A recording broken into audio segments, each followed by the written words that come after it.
Bonjour à tous et bienvenue dans ce nouveau podcast de Femmes à part, podcast dans lequel aujourd'hui j'ai la joie d'accueillir Marie. Bonjour Marie. Bonjour Thérèse.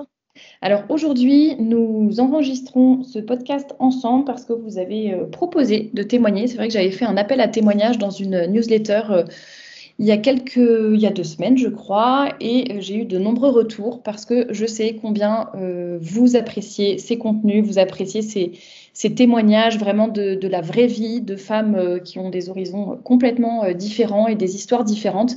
Et c'est toujours agréable de pouvoir s'inspirer des parcours des unes et des autres. On se retrouve dans tel aspect, dans tel autre. Voilà, on a tous des vies un petit peu différentes, mais c'est vraiment encourageant, je trouve, d'entendre différents parcours de vie. Donc voilà pourquoi on fait ce podcast aujourd'hui. Et merci Marie d'avoir accepté de répondre positivement à cet appel pour enregistrer cet entretien ensemble. Et puis si vous voulez écouter d'autres témoignages, il y en a sur la chaîne YouTube. Donc n'hésitez pas à vous abonner, à aller voir dans les playlists témoignages. Vous en trouverez d'autres. Et puis si vous préférez les témoignages écrits, il y a le livre d'or sur le blog, donc femmeapart.com. Le lien est dans la description. Vous pouvez aller lire tous ces beaux témoignages que je reçois quasi quotidiennement. Et puis, comme je vous parlais de la newsletter, eh bien, elle est envoyée tous les dimanches gratuitement à 7000 personnes à peu près. Et voilà, avec du contenu exclusif, le récapitulatif de la semaine. Enfin, n'hésitez pas à vous abonner, c'est gratuit. Le lien est dans la description. Puis il y a les liens vers les différents réseaux sociaux de Femmes à part également, la boutique de vêtements shop.femmeapart.com. Donc n'hésitez pas à regarder si vous ne connaissez pas encore. Eh bien Marie, pour commencer, je vous propose de vous présenter pour que les personnes qui nous écoutent vous connaissent un petit peu plus. Oui, bonjour. Alors, je m'appelle Marie, je suis mariée et j'ai 4 enfants, dont l'aîné a 6 ans maintenant. J'ai travaillé quelque temps et nous allons très rapidement vous expliquer tout mon parcours. Je viens d'une famille catholique et mon mari ne l'était pas, et donc vous allez pouvoir voir comment nos chemins se sont rencontrés et quelle a été la suite au niveau familial. J'aime bien cette petite bande-annonce, ce petit suspense pour la suite. Alors, en effet, on a décidé pour ce podcast de parler effectivement du fait d'être mère de famille et de travailler et du fait de pas forcément pouvoir toujours tout de suite mettre à exécution les projets comme on le voudrait, ce qu'on a envie. Voilà, on aimerait bien être mère au foyer, par exemple, et finalement, on peut pas forcément le faire tout de suite à cause des finances. On n'a pas forcément envie de travailler, mais c'est une nécessité. Alors, comment on s'organise dans ce cas-là? Comment on fait aussi pour traverser cette période et voir quand même ses enfants au maximum? Et puis, peut-être quel métier choisir? Comment se préparer même avant le mariage, avant même de rencontrer ou de fréquenter quelqu'un?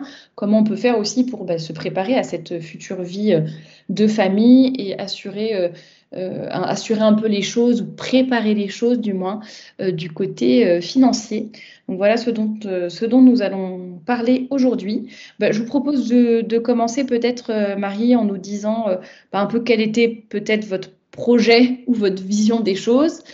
Comment ça s'est passé du coup quand vous avez rencontré votre mari, vu son parcours à lui, ce qu'il a été possible de faire et de mettre en place au début de votre mariage, et ensuite on verra ce que vous avez pu faire par la suite. Exactement. Alors, je vous remercie Thérèse. Donc moi, je viens d'une famille catholique. Ma maman était mère au foyer et c'était quelque chose avec lequel j'étais tout à fait familière et qui pour moi était complètement envisageable. Je n'envisageais pas vraiment de travailler au moment du mariage. Sauf que j'ai rencontré un jeune homme enfin non, je vais commencer par le début. J'ai quand même fait des études dans le domaine du soin, enfin du domaine médical, paramédical. Et il se fait que sur ma dernière année d'études, j'ai rencontré un jeune homme qui, lui, était baptisé depuis peu. Ce détail est important, vous comprendrez pourquoi après. Moi, en contrepartie, pendant mes études, j'ai souvent travaillé durant les grandes vacances, hem, ne sachant pas quelle allait être la suite pour moi, mais en prévision, mon but étant d'économiser pour le départ dans la vie active. Alors, nous nous sommes rencontrés et bon, bah, voilà, on s'est fréquentés et cetera, on s'est mariés, mais mon mari avait eu jusqu'à sa conversion, une vie, je dirais comme la plupart des jeunes aujourd'hui, où on travaille et puis on utilise, l'argent qu'on a gagné pour les loisirs, le voyage, enfin toutes sortes de choses. Sortie. Hem, Ce qui fait qu'au moment de la conversion, sa vision a changé et voilà, il a commencé à chercher un travail pour pouvoir, s'établir et établir une famille.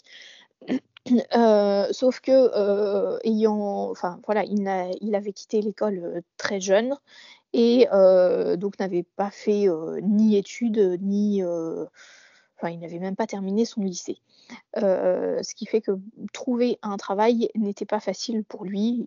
Il arrivait, mais c'était, souvent, des petites missions, temporaires. À partir du moment où on s'est rencontrés, bah, là, la question ne se posait vraiment plus pour lui de mettre un maximum d'argent de côté, ce qu'il faisait et nous nous sommes mariés.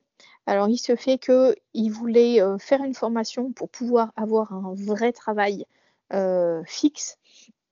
Sauf que, sa formation a commencé, bah, juste au moment de notre mariage et qu'il s'est très rapidement rendu compte que ça ne lui correspondait pas. Donc là-dessus, il a continué sur, les travails, qu'il faisait avant. En contrepartie, moi, j'avais trouvé de mon côté, bah, du travail, dans les hôpitaux. Hem et voilà et sur ça, nous sommes mariés. Maintenant, nous avions tout à fait dans l'idée que, dès que possible, j'arrêterais de travailler. Mais bon, voilà, la situation faisait qu'il fallait d'abord trouver un travail stable. Et donc, lui était Heu, avec l'idée de se dire que finalement, à court ou moyen ou long terme, en fonction de ce que vous alliez réussir à faire, que vous alliez arrêter de travailler et qu'il allait, lui, soutenir, enfin, Assumer. s'occuper de, voilà, assumer la famille financièrement. Ça, il était d'accord. Exactement, exactement. C'était vraiment, dans sa depuis qu'il s'était converti, c'était vraiment dans la vision des choses pour lui. Et vous, Hem d'avoir travaillé, enfin, ou d'être déjà dans le monde du travail avec un travail stable, etc., ça, vous vous êtes pas dit, ouais, finalement, quand même, ça me plaît, quoi, de travailler, donc finalement, je vais peut-être changer d'avis et ne. Alors, moi personnellement, pas du tout. Alors, j'aime le travail que je faisais, ça, j'aimais vraiment, enfin et j'aime toujours, j'aime beaucoup ce que je faisais. Maintenant, j'étais dans l'idée qu'à partir du moment où je serais mariée, bah, j'allais faire mon petit ménage et mes petits plats à mon mari et quand viendraient les enfants, je m'en occuperais. D'ailleurs, le premier contrat que j'avais pris, c'était, enfin, quand on s'est rencontrés, j'étais à 6 mois de la fin de mes études. Les fiançailles sont arrivées après, la fin de mes études et j'avais pris un contrat pour 9 mois en me disant: «Bon, bah, voilà, il va y avoir, bientôt les fiançailles, je travaillerai quelques mois et puis après j'arrêterai». Sauf que et à ce moment-là, mon mari avait pris la décision, lui, de faire une formation. Mmh. Sauf que le mariage arrive et à quelques semaines du mariage, bon, bah, déjà la formation qu'il voulait faire n'était pas disponible et celle qu'il avait choisie s'étalait sur 3 ans, en alternance. Donc ça veut dire avec, bah, au départ, très, très peu de revenus financiers. Donc à ce moment-là, moi, j'ai choisi du coup de rester, là où je travaillais et de demander à avoir un CDI, ce qui m'a été accordé sans problème. Donc j'ai prolongé avec un CDI et mon mari a commencé sa formation qu'il a arrêtée, au bout de 3 semaines. là, on était tout jeune mariés quand il a arrêté cette formation. Donc là, il reprend le travail qu'il faisait avant. Donc c'était des missions temporaires, parfois de 4 heures, parfois la nuit, parfois le jour. Enfin, c'était très très variable. Et là-dessus s'annonce un bébé. Donc là, l'idée d'essayer de monter un peu pour lui les échelons pour essayer d'avoir des missions beaucoup plus longues avec des contrats plus longs, voire de trouver autre chose. Mais les recherches étaient assez infructueuses. Maintenant, avec mon salaire, nous avions aussi fait le choix de prendre un appartement modeste, où le salaire pouvait nous suffire non seulement à payer l'appartement, les charges, la nourriture, mais aussi à mettre un peu d'argent de côté pour ne pas rester dans cette situation. Suite à la naissance, en fait, c'était vraiment la semaine de la naissance, nous avons un ami qui a proposé à mon mari de prendre une place dans la société dont il était le gérant et qui était en train de démarrer. Ce que mon mari a accepté tout de suite, sachant que comme il ne partait de rien aussi, le salaire était très très modeste et n'aurait pas suffi au départ à notre survie à tous les deux. Donc j'ai repris le travail. Voilà, vous saviez que vous deviez continuer de travailler. Exactement. Alors, ce qui était très très important pour nous, c'était que nos enfants soient gardés soit par nous en alternance en fonction de mes horaires, puisque je travaillais en milieu hospitalier, c'était des horaires très variables, soir, nuit, jour. Donc, autant que possible par mon mari en priorité. Et quand, pour des raisons professionnelles, il ne pouvait pas, alors ce seraient mes parents.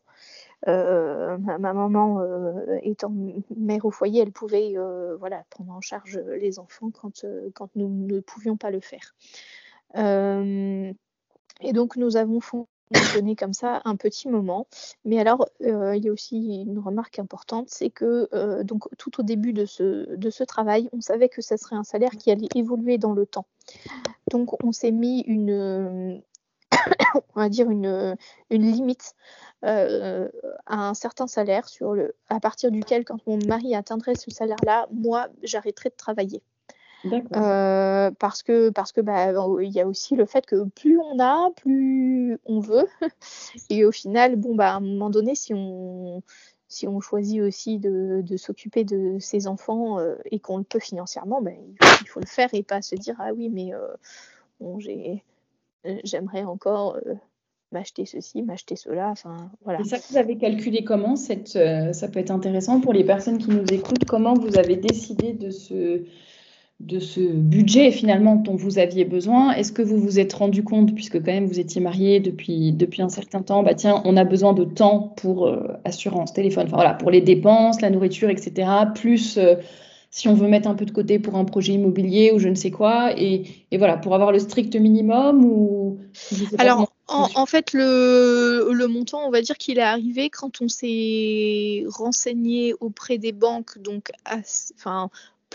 si vous voulez, le montant, au départ, on ne l'avait pas fixé immédiatement parce qu'on voulait voir aussi quel temps ça allait prendre l'évolution du... Est-ce que au bout de 3 mois, il y allait déjà avoir une évolution du salaire ou pas? Ou est-ce que ça serait seulement au bout d'1 an? Donc ça, on ne savait pas trop. Par contre, ce qui était sûr, c'est qu'on n'allait pas pouvoir rester dans l'appartement où nous étions. Avec un enfant seul, ça allait. Avec un deuxième, ça aurait été compliqué. Donc là-dessus est venue se greffer l'idée d'un projet immobilier, en se disant que payer un loyer ou payer un loyer pour un appartement acceptable avec une famille probablement grandissante, ou payer un emprunt, ça revenait quasiment au même. Et donc on s'est renseigné auprès des banques, savoir quel montant on pouvait emprunter, et de là-dessus quel serait notre remboursement mensuel. On s'est basé là-dessus plus sur les dépenses, en y ajoutant les dépenses les charges obligatoires, eau, électricité, etc. Euh, et envisager également la partie, une partie supplémentaire pour pouvoir mettre de côté. Et donc, si vous voulez, on avait déjà un peu une vision par rapport à mon salaire que je touchais, de si il fallait quelque chose d'un peu supérieur ou pas, ce qui était le cas. Voilà, pour pouvoir avoir un crédit immobilier, il fallait un peu plus que ce que moi je gagnais seule. Donc à partir du moment où là-dessus s'est greffé quand même une deuxième grossesse avec un congé maternité, etc. Donc là, pendant les congés maternité, forcément les revenus sont moins, donc ça nous donne encore une meilleure vision des choses. Et si vous voulez, l'achat immobilier a eu lieu en même temps. Donc à ce moment-là, on avait 2 salaires, 2 CDI, même si le salaire de mon mari était encore inférieur au mien. Et puis après la naissance du deuxième, j'ai dû quelque temps continuer à travailler, mais ça a été sur une période de 6 mois. 6 mois pendant lequel j'ai travaillé. Ensuite est arrivée une troisième grossesse. Et durant cette troisième grossesse, je n'ai absolument pas pu travailler physiquement, c'était pas possible. Et donc là, si vous voulez, mon mari avait atteint un certain salaire qu'on savait qu'il allait évoluer encore dans le temps, et même s'il n'était pas encore à la limite qu'on s'était fixé, on savait que ce serait suffisant et qu'on arriverait à s'en sortir. Mais on avait déjà obtenu à l'avance l'emprunt. Donc à ce moment-là, on avait encore nos 2 contrats. Et donc voilà, on s'en est sorti comme ça. Maintenant, c'est intéressant que ça peut être aussi une façon de faire. C'est que, bon, après, il faut assumer les remboursements, mais peut-être avant de terminer son travail, afin de quitter son travail ou de démissionner, profiter d'avoir 2 contrats pour pouvoir avoir un emprunt plus facilement. Après, évidemment, je précise qu'il faut être capable de le rembourser après et voilà, ne pas faire de bêtises par rapport à cela. Mais c'est vrai que ça peut aider de faire attention un peu au timing, j'allais dire, de nos décisions, quoi. Exactement. Et le troisième enfant arrivant, il se fait que là, le travail, mon travail est devenu une évidence que je ne pourrais plus le continuer, ne serait-ce qu'au niveau des horaires voilà, et puis physiquement, quoi. Enfin, il y a déjà assez de travail à la maison sans rajouter en plus. C'est vrai que j'avais quand même pas mal de trajets, il faut le dire. J'avais au moins 1 heure de transport en train pour mon travail. Donc voilà un peu notre parcours, on va dire. Et puis après, justement, comment vous êtes passé, après vous êtes passé au fait de justement de vous rendre compte que vous aviez le budget entre guillemets nécessaire. Enfin, vous avez vraiment fait les choses petit à petit. Je pense que c'est ça aussi qu'il est intéressant de souligner, c'est que vous n'avez pas juste pris des décisions hâtives ou peut-être, enfin voilà, même si votre rêve c'était aussi de pouvoir être à la maison et vous occuper des enfants à temps plein. Finalement, vous ne vous êtes pas précipité et vous avez fait les choses bien, justement, et quitte à faire un sacrifice pendant 1 ou 2 ans. Mais après, voilà, ça vous a permis aussi de construire vraiment votre famille sur des côtés économiques aussi, sur des bonnes bases, des bases solides, et que vous puissiez vraiment vous permettre de faire ça. Bon, quand je dis vous permettre de faire ça, il y a des personnes qui pensent qu'il faut gagner des millions pour réussir à ne vivre que sur un salaire. Non, je ne pense pas que ce soit le cas. C'est juste être bien prévoyant, faire attention aux dépenses. C'est sûr, si on part toutes les semaines en vacances ou tous les hivers au ski, forcément, ça représente un gros budget. Mais on peut y arriver dans certains cas, comme vous l'avez dit, même si ça se fait au fur et à mesure. Progressivement. Exactement. Qu'est-ce que Mais il faut quand même reconnaître que c'était difficile quand même pour moi de laisser mes enfants pour aller travailler, surtout qu'ils étaient encore bébés, même si j'avais de la chance de ne reprendre que quand ils avaient 5 mois. Voilà, les laisser pour des journées de 10 heures alors que jusque-là, on est 24 heures sur 24 avec eux, c'était un peu compliqué. Déjà, et il y a aussi une remarque que je voudrais faire, c'est que si vous voulez, au niveau non pas de l'appréciation de mon boulot, mais si vous voulez de l'esprit, mon esprit, il était plus au boulot, il était plus à mes soucis familiaux, enfin, je dirais de qu'est-ce qui se passe avec mes enfants, comment vont-ils, etc., que vraiment à 100% dans le boulot. Et ça, je pense que c'est un peu toutes les femmes qui passent par là, à partir du moment où elles ont une famille, elles sont plus à 100% dans le boulot. Forcément, il y en a certaines qui aiment complètement ce qu'elles font, mais il y avait, moi personnellement, il y a une petite part de moi qui me disait, mais il y a autre chose de plus important que le travail. Il y a les enfants, il y a le fait de les élever, etc., quoi.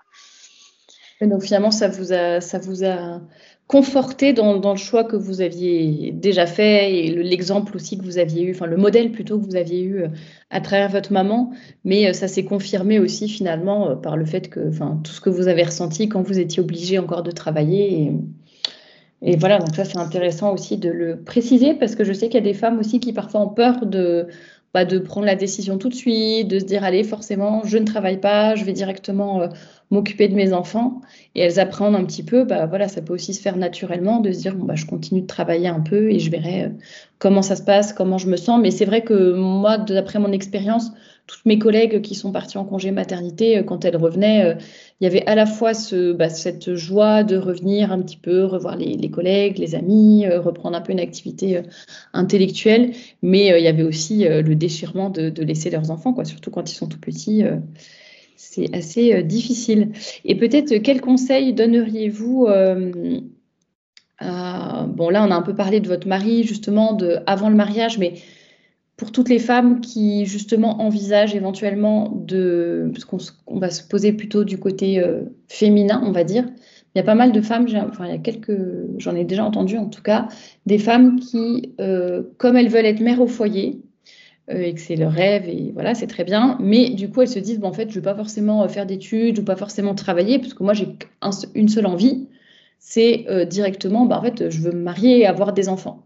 Et à la fin d'une conférence que j'avais donnée à Nantes en début d'année, il y a des filles qui m'avaient posé la question du choix de leur métier, en fait, parce que parfois c'est des études qui sont longues, et en même temps c'est ce qui nous passionne, mais en même temps on se dit, bah oui, mais si je rencontre quelqu'un, je vais devoir ou interrompre mes études ou continuer mes études alors que je suis mariée, que je vais potentiellement tomber enceinte, etc. Enfin, c'est vrai que c'est pas des choix faciles, et en même temps on se dit, on a envie de se préparer, mettre déjà de l'argent de côté peut-être, avoir un métier au cas où, si justement, dans votre cas, par exemple, il y avait besoin que vous travailliez, si le mari, je sais pas, tombe au chômage ou autre. Qu'est-ce que vous pourriez donner comme conseil pour préparer en amont, avant même peut-être qu'on ait quelqu'un dans notre vie, mais voilà, comment on peut faire? Oui, alors je pense que avant, enfin voilà, exactement, avant qu'on ait quelqu'un dans notre vie, c'est bien de se poser la question parce qu'on peut très bien la rencontrer comme ne pas la rencontrer, et donc de faire un choix d'un métier. Alors pas forcément, enfin quelque chose qui va nous plaire.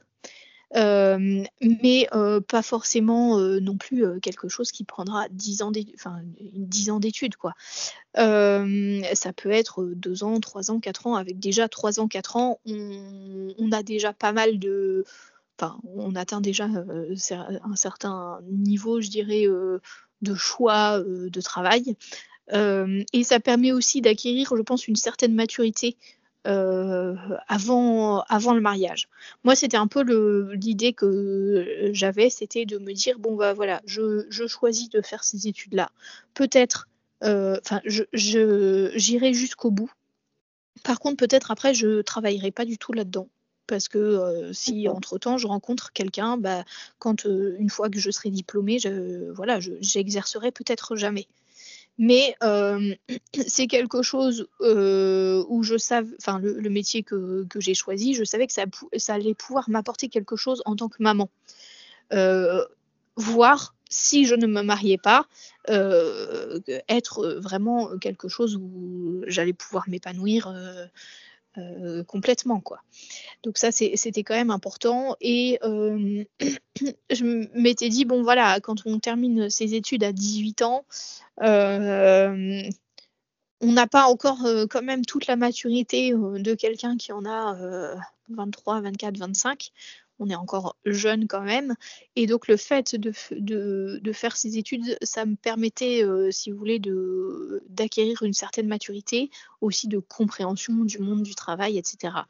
Étant donné que c'était un métier où, bah, il y avait des stages et donc on était confrontés, au monde du travail, même si, on n'en avait pas les bénéfices salariaux au bout. Et donc, est-ce que j'ai répondu entièrement à la question? Je ne sais plus. Bah, par rapport au fait, comment se préparer, enfin vous, c'est bien, vous avez répondu sur le côté, enfin que ça prépare à la fois sur le côté de la maturité Oui, et tout en à même fait. temps, j'imagine que vous vouliez dire sur le côté financier aussi. Voilà. Et alors pendant mes années d'études, l'été, je travaillais. Alors pas les 2 mois d'été clairement, mais souvent, c'était au moins 3 semaines, 1 mois. Et cet argent-là, je le mettais de côté, pour le début en fait de la vie professionnelle. Parce que, bah, on ne sait pas où on va commencer, à quel endroit, est-ce que, enfin, quelles vont être les possibilités de logement et bon, en attendant que le premier salaire tombe, c'est vrai qu'il faut quand même assumer, certaines choses, en fonction de là où on est. Donc l'idée étant de mettre un maximum de côté et soit, bah, ça servirait pour le début de la vie professionnelle, soit ça servirait, bah, pour un début de famille et ce qui a été le cas finalement. Et donc ce que je peux ici vraiment, recommander aux jeunes là qui nous écouteraient, c'est de voilà, quand vous faites, un travail et cetera, ayez vraiment, en vue l'idée du futur. Pas de l'instant présent, tout de suite, je veux, voilà, je vais utiliser mon argent pour tout ce que j'ai gagné, pour, m'acheter un sac, pour m'acheter, je ne sais pas quoi. Bon, il y a des choses qui peuvent être nécessaires et ça, bon, bah, voilà, autant, subvenir aux besoins, qui sont nécessaires. Maintenant, il faut garder un juste milieu et se dire: «Bah, je ne sais pas où le bon Dieu va me mener, hem, mettons tout ça de côté et puis, bah, ça pourra être utile, par après, pour, que ce soit pour une famille ou personnellement, quoi». Exactement, ça sera pas perdu de toute façon et ça permet aussi de se responsabiliser et puis de commencer, ne serait-ce que, bah, comme vous le disiez par rapport, à l'immobilier.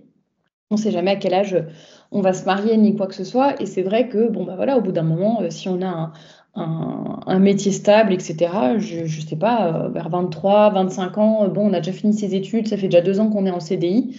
Bah, ça dépend après dans quelle ville vous habitez aussi.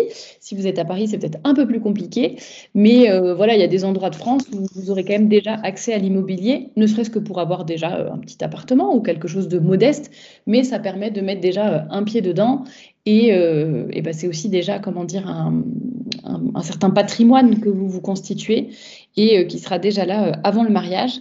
Qu'on soit un homme ou une femme, après évidemment en général c'est plus à l'homme d'avoir la responsabilité financière de la famille, donc c'est important de ce côté-là aussi. Mais la femme Je suis désolée, qui a envie j'ai de sa maman. oui, c'est ça, je On peut continuer. voilà, On va c'est continuer bon, avec les petits gazouillis. voilà. C'est ça Hem, l'organisation d'une mère de famille, voilà, qui enregistre des podcasts gentiment avec femme à part.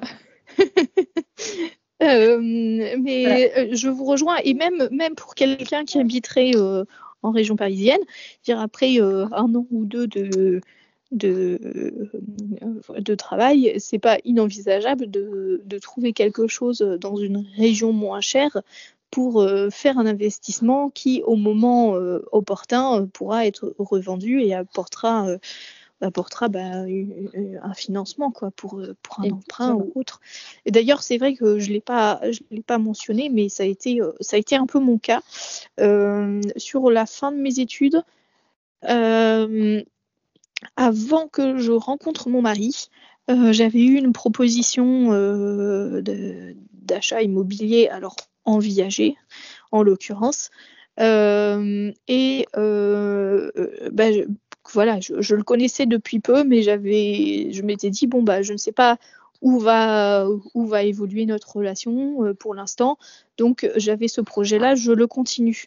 Et on verra bien ce qu'il en est par la suite. Et il se fait que ça nous a quand même permis, alors pas au moment de l'achat de notre maison, parce que à ce moment-là, voilà, je n'avais pas encore jouissance en quelque sorte du bien en question, mais en l'occurrence, les personnes sont décédées un petit peu après notre mariage, et donc ça nous a permis vraiment de faire des travaux importants d'aménagement de notre maison pour y ajouter des chambres, etc. Mais c'est vrai que c'est bien d'y penser avant finalement, parce que et même si on n'est pas encore marié ou qu'on fréquente pas encore quelqu'un, mais de se dire que et puis de toute façon, même si on se marie jamais, après ça reste quand même ou qu'on rentre au couvent même. Enfin voilà, ça reste des investissements et ça permet de nous assurer un revenu ou de donner après l'argent à quelqu'un d'autre, peu importe. Mais Exactement. je dis ça si on rentre au couvent, mais voilà, c'est pas.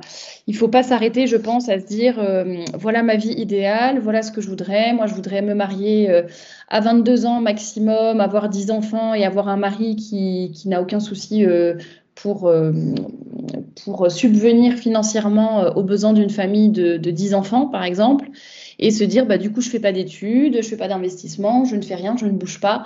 Non, il faut quand même avancer et puis avancer quand même avec prudence, on va dire, tout en gardant son projet en tête. Comme vous le disiez, voilà, on n'est peut-être pas obligé d'entreprendre des études qui vont durer 10 ans ou je ne sais quoi, mais essayer de trouver aussi peut-être des métiers qui vont être après potentiellement compatibles avec une vie de famille si jamais on n'a pas les moyens dès le début de ne vivre que sur un seul salaire. Donc je pense que c'est important de redire tout cela. Je ne sais pas si vous aviez d'autres choses à ajouter par rapport à ça, le travail compatible avec le fait d'être mère au foyer, ce que vous avez vécu ou votre histoire. Ce que je peux ajouter, c'est que c'est quand même pas forcément facile. Maintenant, même avec 2 enfants en plus, c'est bien plus facile pour moi d'organiser ma maison que avec seulement 2 enfants et un travail. On y est quand même tous gagnants parce que voilà, quand, mon mari est présent et que les enfants aussi, il y a un certain travail dans la maison qui est fait et je peux être plus disponible pour eux que si je travaillais en plus à l'extérieur et qu'il faudrait prendre en fait sur ces temps de famille pour, pour faire le minimum vital, on va dire, entre les lessives, le, le repas. Oui, c'est ça. Et puis comme vous l'aviez dit avant qu'on commence l'enregistrement, mais même si votre mari vous aidait à ce moment-là et participait aux tâches ménagères, malgré tout, il reste quand même des choses à faire. Et comme vous dites, c'est pris sur les temps de famille ou de détente. Donc, mais bon, c'est intéressant de voir votre parcours, de voir un peu j'allais dire un peu les sacrifices qui ont été faits pendant quelques années pour ensuite pouvoir bien mettre à exécution votre projet familial. Et qu'est-ce que je voulais dire aussi, que je voulais ressouligner quelque chose que vous aviez dit. Ah oui, sur le fait, j'avais trouvé ça très intéressant, la limite dont vous aviez parlé, enfin, quand vous parliez du salaire de votre mari, et de dire, voilà, on avait calculé et on avait décidé à partir de quel salaire j'arrêtais de travailler. Parce que sinon, en effet, on a toujours envie de gagner plus et ça nous donnera toujours envie pour faire d'autres choses et pour se dire, ah ben oui, mais s'il gagnait un peu plus, on pourrait faire tel travaux, tel voyage, telle chose, etc. Donc effectivement, ça peut être une bonne solution de se poser avant et de se dire, bon, à quel salaire est raisonnable pour qu'on vive correctement, qu'on puisse quand même avoir quelques petits loisirs, des extras, etc. Qu'on ne soit pas tout le temps dans le rouge. mais pas non plus se dire bon bah voilà, on attend de gagner 1 million pour que pour que j'arrête de travailler. Voilà, ça j'ai trouvé que c'était très intéressant et c'est pour ça que je le répète, que les gens le gardent en tête. Oui. Est-ce qu'il y a autre chose que vous vouliez ajouter ou est-ce qu'on vous laisse vous occuper de votre petit tranquillement? Non, je pense qu'on avait fait à peu près le tour de la question. Voilà. Donc, si je peux faire un petit ajout quand même, conseil que j'aurais à donner, c'est de ne pas attendre d'avoir en quelque sorte un fiancé ou quoi que ce soit avant de se dire bon bah voilà j'ai un projet et je vais essayer de le mettre enfin je vais mettre de l'argent de côté pour que les projets puissent avoir lieu par après, même si tout n'est pas concret. C'est bien quand même de prendre de l'avance en quelque sorte et ça peut faciliter les choses, quoi. Exactement, et d'anticiper, de prévoir, et c'est des choses qui se préparent avant, comme vous dites, même si on n'a pas encore quelqu'un en tête ou qu'on ne fréquente pas quelqu'un, mais c'est des choses auxquelles on doit penser avant. Bah, merci beaucoup Marie pour toutes ces précisions, ces conseils, tout votre parcours qu'on a pu entendre avec grand plaisir. J'espère que ça inspirera d'autres personnes. Pour les personnes qui nous écoutent, si jamais vous avez des questions à poser à Marie ou que vous voulez aussi apporter votre propre témoignage sur toutes ces questions de travail, de mère au foyer, d'organisation un petit peu par rapport au salaire et au rythme familial, eh bien n'hésitez pas à poser vos questions ou à donner un peu vos propres témoignages en commentaire. S'il y a d'autres personnes qui veulent témoigner sur cette chaîne, n'hésitez pas à me contacter par email. Mon email est juste dans la description, juste en dessous de ce podcast. D'ailleurs, vous pouvez nous écouter sur YouTube ou sur Spotify. Le lien est aussi en dessous pour celles qui souhaitent aller sur Spotify. Et merci encore beaucoup, Marie, d'avoir proposé cet entretien. Avec plaisir. Et puis, bonne continuation avec vos 4 bouts de chou. Bon courage pour l'organisation. Et puis, pour celles qui nous écoutent, je vous dis à très bientôt pour un nouveau podcast. Merci beaucoup, Thérèse. Au revoir.